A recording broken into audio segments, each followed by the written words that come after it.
गोपाल नाम का एक वैश्य था जो भगवान विष्णु का बहुत बड़ा भक्त था। उसकी पत्नी सुमित्रा भी गृह कार्यों में निपुण थी। वे दोनों सुख समृद्धि से जीवन व्यतीत कर रहे थे। एक दिन सुमित्रा ने अपने घर के आंगन में कुछ सुंदर पौधे लगा दिए, लेकिन उसे शुभ और अशुभ वृक्षों का ज्ञान नहीं था। उसने अनजाने में कुछ अशुभ पौधे लगा लिए, जिसके कारण उनका व्यापार घाटे में चला गया और घर में दरिद्रता आ गई। गोपाल की सारी संपत्ति खत्म हो गई। वे दोनों भूखे रहने लगे। एक दिन भगवान विष्णु साधु का वेश धारण करके गोपाल के घर गए और उससे विश्राम करने और भोजन देने का अनुरोध किया। गोपाल ने उन्हें घर में स्वागत किया। भोजन बनाने के लिए उसके पास कुछ भी नहीं था, इसलिए वह सेठ से धन लेने गया, लेकिन सेठ ने उसे धन देने से मना कर दिया। अंत में गोपाल ने अपना घर सेठ को गिरवी रख दिया। उसने सेठ से धन लेकर भोजन बनाया और साधु को खिलाया। साधु गोपाल की सेवा भाव से बहुत प्रसन्न हुए। उन्होंने गोपाल को बताया कि उसके घर में दरिद्रता अशुभ वृक्षों के कारण आई है। साधु ने गोपाल को घर के लिए शुभ और अशुभ वृक्षों के बारे में बताया। शुभ वृक्ष पीपल। पीपल का पेड़ भगवान विष्णु का रूप माना जाता है। इसे लगाने से सभी पाप नष्ट हो जाते हैं और धन और उम्र में वृद्धि होती है। आंवला। यह पौधा भगवान विष्णु को बहुत प्रिय है और इसे लगाने से व्यक्ति को जन्म मरण के बंधन से मुक्ति मिलती है। अशोक। अशोक का पेड़ घर में सुख शांति लाता है और शोक व निराशा को दूर करता है। यह वंश वृद्धि के लिए भी शुभ माना जाता है। पाखड़।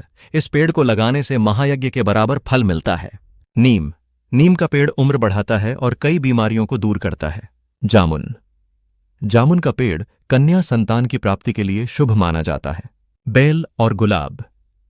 बेल और गुलाब का पौधा लगाने से भगवान शिव और पार्वती का आशीर्वाद प्राप्त होता है। नारियल। नारियल का पेड़ घर में सुख समृद्धि लाता है। पारिजात। पारिजात का पौधा लगाने से मां लक्ष्मी की विशेष कृपा मिलती है। अनार। अनार का पेड़ धन समृद्धि और पारिवारिक सुख लाता है। पलाश। पलाश का वृक्ष आध्यात्मिक उन्नति में मदद करता है और ब्रह्म तेज प्रदान करता है। केला। केले का पेड़ घर में धन की वृद्धि करता है। सहजन। सहजन का पेड़ रोगों को दूर करता है। अशुभ वृक्ष मरुस्थलीय और कांटेदार पौधे। ऐसे पौधे घर में तनाव और अशांति लाते हैं। ताड़। ताड़ का पेड़ घर के पास लगाने से संतान नाश का कारण बन सकता है। भेड़ा। इस पेड़ में भूतों का वास माना जाता है। दूध वाले पौधे। जिन पौधों से दूध जैसा पदार्थ निकलता हो उन्हें घर में नहीं लगाना चाहिए। बबूल। बबूल का पेड़ घर में विपत्ति लाता है। बेर। बेर का पेड़ घर में नकारात्मकता और धन का नाश करता है। आम।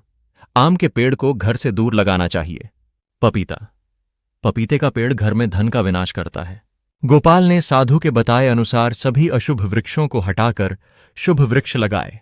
जैसे ही उसने यह किया, उसके घर में धन की वर्षा होने लगी और उसकी दरिद्रता दूर हो गई।